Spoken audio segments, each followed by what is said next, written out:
कतना जाने तो पगलाई हूँ।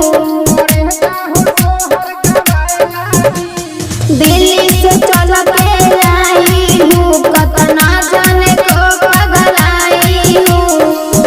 देखो बजबाबू तोहरो मिजाज होशियाएला।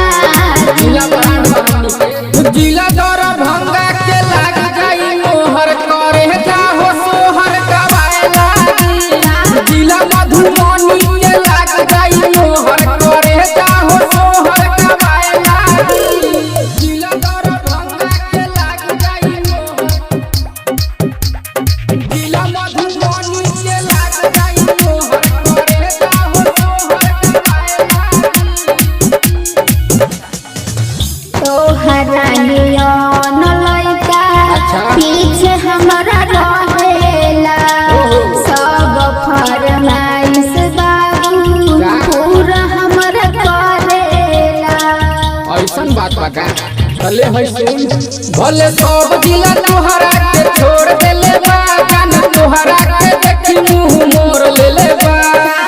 बोला जानी ऐसे रे बाबू, कुछ दिन के बाद बाबू जाएला।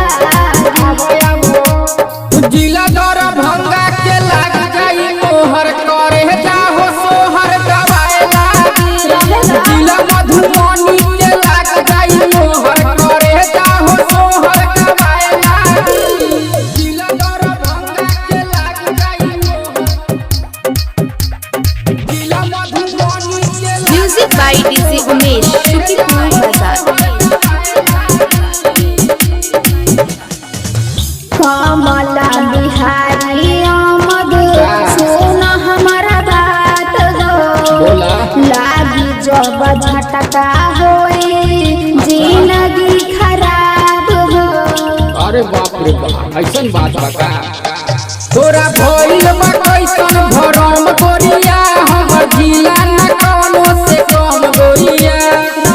ए तना जे बोल हमारा सुना हो विवेक दिल घबराएला। बराड़ करे जा जिला दरभंगा के लाग जाई मोहर करे जाहो सोहर गवाएला। जिला मधुबनी के लाग जाई मोहर करे जाहो